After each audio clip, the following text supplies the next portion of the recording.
সুপ্রভাত আমার ছাত্রছাত্রী আর্টস ম্যাগনেট বিশ্বজিৎ চ্যানেলে তোমাদের স্বাগতম।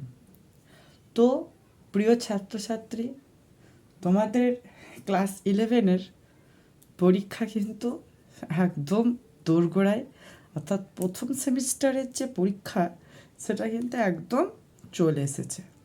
তো তোমাদের আমি সাম্যবাদী কবিতা, যেটি কাজী নজরুল ইসলাম লিখেছিলেন, তো সাম্যবাদী কবিতার কিছুটা অংশ কিন্তু আমি শেষ করেছিলাম।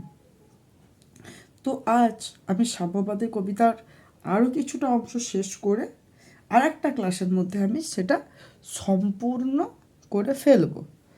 তো তোমরা হয়তো অনেকেই শেষ করে ফেলেছো, রিভাইজ দিয়েছো। তো আজকে আমার এই ক্লাসটা দেখো, যে ক্লাসের মধ্যে তোমাদের আশা করি ডাউটগুলো ক্লিয়ার হয়ে যাবে, আর প্রবলেম হয়তো হবে না। তো দেখে নাও।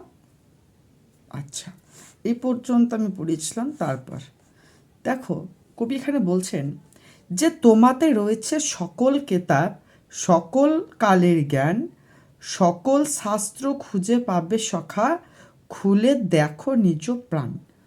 কবি এখানে সবাই মানে বার্তা দিচ্ছেন যে তোমাতে রয়েছে সকল কেতাব, সকল কালের জ্ঞান, অর্থাৎ তোমাতে রয়েছে সকল বই, তোমার মধ্যেই রয়েছে সকল বই এবং সর্বকালের জ্ঞান।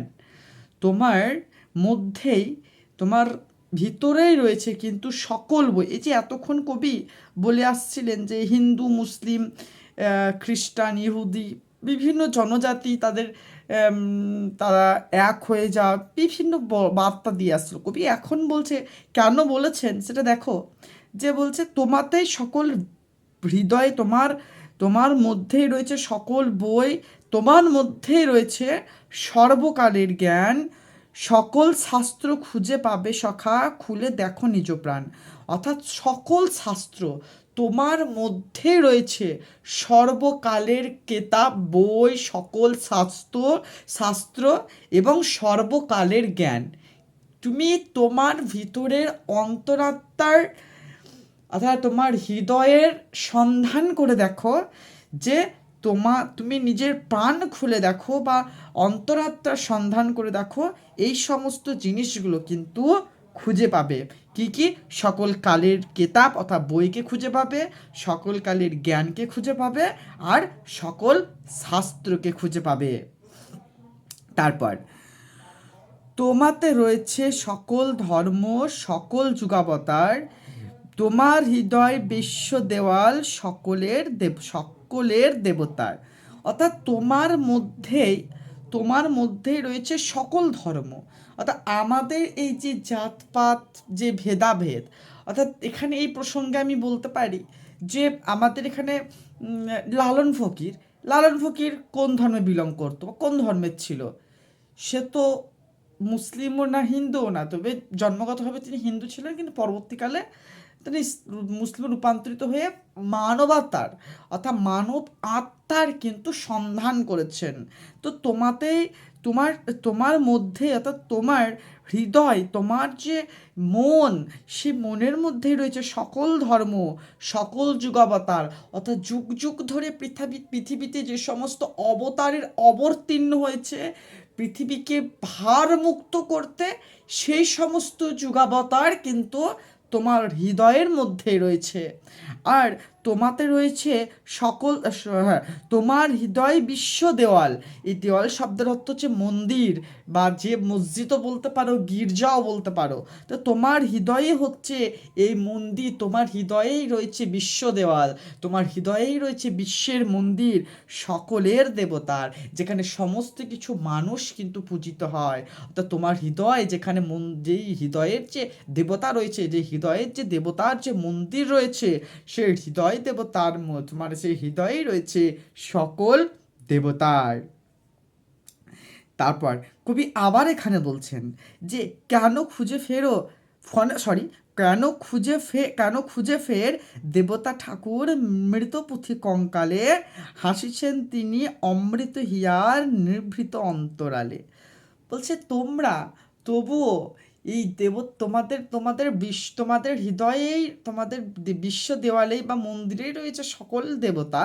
তো তোমরা কেন খুঁজে ফের এই মৃত পুঁথি, অর্থাৎ পুঁথিগুলো কিন্তু মৃতের সঙ্গে, অর্থাৎ অন্তঃসার শূন্য, যেখানে কোনো রকম মানবতার জ্ঞান থাকলেও সেগুলোর কিন্তু ব্যবহারিক দৃষ্টিতে বা ব্যবহারিকভাবে কোনো কার্য সিদ্ধি হয়নি।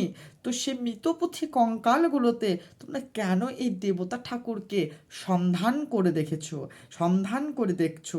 কিন্তু তুমি যখন এই মৃতপুঁথি কঙ্কালগুলো পড়ছো, তোমার তখন এই হৃদয় বা অমৃত হিয়া অর্থাৎ হৃদয় মন্দির থেকেই তিনি তখনই হাসছেন যে তুই এত কেতাব, এত এত পুঁথি যেগুলো মৃত কঙ্কাল, যেগুলোতে কোনো জ্ঞান থাকতে পারে, ব্যবহারিক দৃষ্টিতে নেই। অর্থাৎ বিবেকানন্দ যেখানে ধর্মের বাণী প্রচার করতে গিয়ে বলেছিলেন যে জীবে প্রেম করে যেই জন সেই জন সে বিচিত্রার, তিনি যখন বিশ্বে হিন্দু ধর্মের প্রচার করতে গিয়েছিলেন, সেখানে তিনি একটা কথা বলেছিলেন যে জীবে প্রেম করে যেই জন সেই জন সে বিচিত্রার। অর্থাৎ তুমি জীবে প্রেম করো, তবেই তুমি ঈশ্বরকে কিন্তু সেবা করতে পারবে। সেই রকমই এখানে কবি বলছেন যে তুমি মৃতপুঁথি কঙ্কাল পরে তুমি কি করবে? মৃতপুঁথি কঙ্কাল তো অন্তঃসার শূন্য, যেখানে কোনো মানুষের সেবা বা কোনো কিছু তো বলা নেই। তবে তুমি তোমার হৃদয় মন্দিরে, অর্থাৎ তোমার অন্তরে, অর্থাৎ বিশ্ব দেওয়ালে এই যে মানুষের মধ্যে একটা মানুষের যে প্রেম রয়েছে সেটার সন্ধান করো, সেখানে তুমি সেবা করো, তাহলে কিন্তু তুমি তার সন্ধান করতে পারবে। বন্ধু বলিনি ঝুট, অর্থাৎ কবি এখানে বলছেন বন্ধু, ঝুট মানে হচ্ছে মিথ্যা। কবি বলছেন এখানে আমি ঝুট বলিনি বন্ধু, অর্থাৎ আমি মিথ্যা বলিনি। তারপর এখানে বলছে এইখানে এসে লুটাইয়া পড়ে সকল রাজমুকুট। বলছে এইখানে মানে কোথায়? এর হৃদয় মন্দিরে।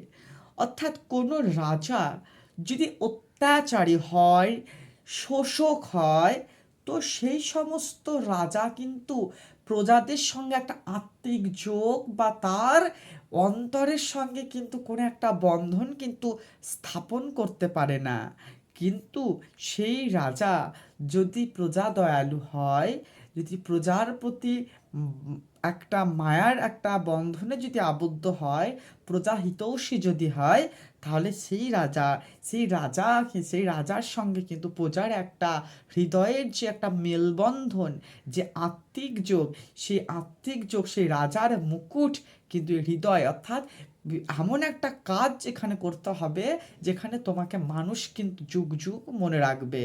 অর্থাৎ তুমি যে সমাজের কাছে দায়বদ্ধ, তুমি যে সমাজের কাছে কিছু একটা দিচ্ছ, সেই দেওয়াটা সেটা হবে বিশ্ব হৃদয় মন্দিরের মধ্যে ধরে রাখা দেওয়া, যেখানে তোমাকে কিন্তু মনে রাখবে।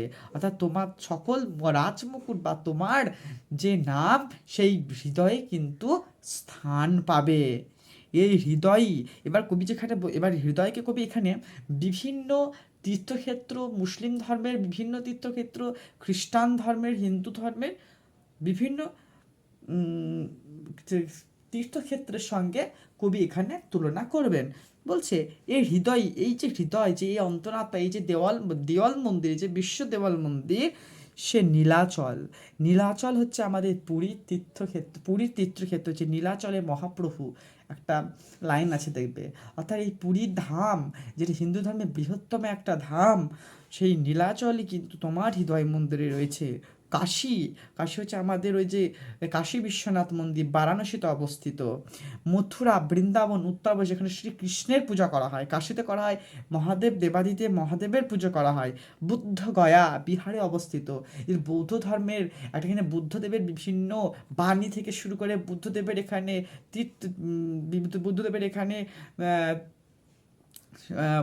এখানে কি বলবো, তপস্যা স্থল, বুদ্ধদেবের সমস্ত কিছু কিন্তু বুদ্ধ গয়াতে রয়েছে।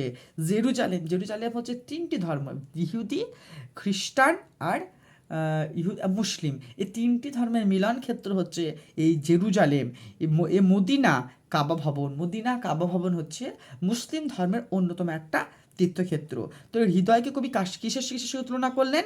নীলাচল, কাশী, মথুরা, বৃন্দাবন, বুদ্ধগয়া, জেরুজালেমে, মদিনা, কাবা ভবন, মন্দির এই মসজিদ এই গির্জা এর হৃদয়, মন্দির এই মসজিদ এই গির্জা এর হৃদয়। বলছে তোমার এই হৃদয়ই হচ্ছে এই মন্দির, এই গির্জা, এই হৃদয়।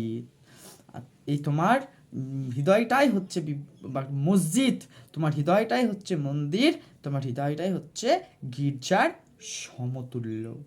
তো আজ এই পর্যন্ত, আর খানিকটুকু পড়ে আছে, এটা কিন্তু আমি পরবর্তীকালে আর একটা ক্লাসে আমি শেষ করে দেব।